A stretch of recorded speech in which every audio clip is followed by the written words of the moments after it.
Ciao ragazzi, buongiorno! Oggi facciamo le uova strapazzate, una ricetta veramente facile, veloce, vediamo in quanto tempo riesco a farla. Allora, vediamo subito quali sono gli ingredienti. Cominciamo da qui, abbiamo bisogno del padellino antiaderente, una noce di burro e una spatola di queste per alimenti, ma va bene anche un cucchiaio di legno. Poi un mezzo bicchiere di latte fresco intero, del pepe, 4 uova intere e poi un pochino di sale. Tutto qui. Siete pronti? E allora 3, 2, 1, cominciamo la preparazione. Oh yeah.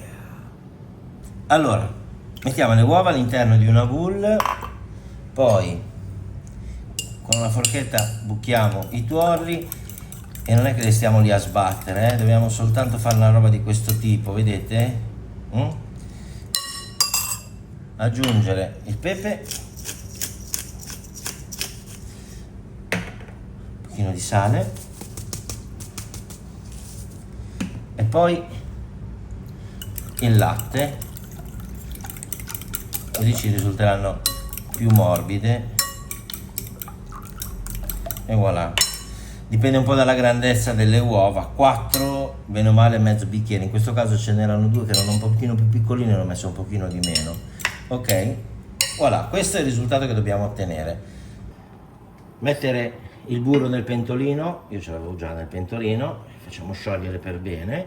Il burro si è sciolto, facciamo leggermente diventare nocciola, quindi lo togliamo dal fuoco, non deve assolutamente cominciare a fumare, quindi inserire subito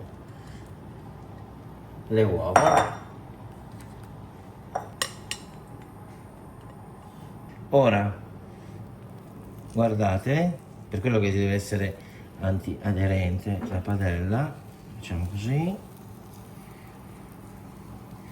facciamo rapprendere per bene, stacchiamo per bene lentamente e magicamente abbiamo ottenuto le uova strapazzate. Un piccolo segreto è quello di tenerle 30 secondi sul fuoco e 10 secondi fuori dal fuoco, ok? Quindi guardate, adesso le alziamo un attimino dal fuoco, li mettiamo giù, fuoco basso, basso, basso in questo momento. E allora, se prima eravamo delicati, adesso facciamo più velocemente.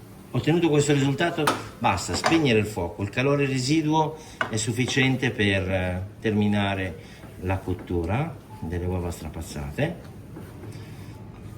Ok? Guardate che meraviglia. Possiamo anche muoverle un po'. E voilà, le jus sono fatto. Se sono pezzi troppo grossi li spezzettiamo così. Pronte. Mettiamo nel piatto, guardate che meraviglia. Poi a fianco gli potete mettere un po' di salmone, delle fettine di prosciutto cotto, se volete, adesso che sono ancora calde, un po' di formaggio glielo potete grattugiare sopra. Insomma, potete fare quello che volete, è una meraviglia. Ma noi per fare la prova dell'assaggio la facciamo subito, vediamo, sarà buono o non sarà buono, non lo so, guardate come sono belle fumate, belle profumate, uova strapazzate. Quante cose buone ci mettete voi a fianco alle uova strapazzate?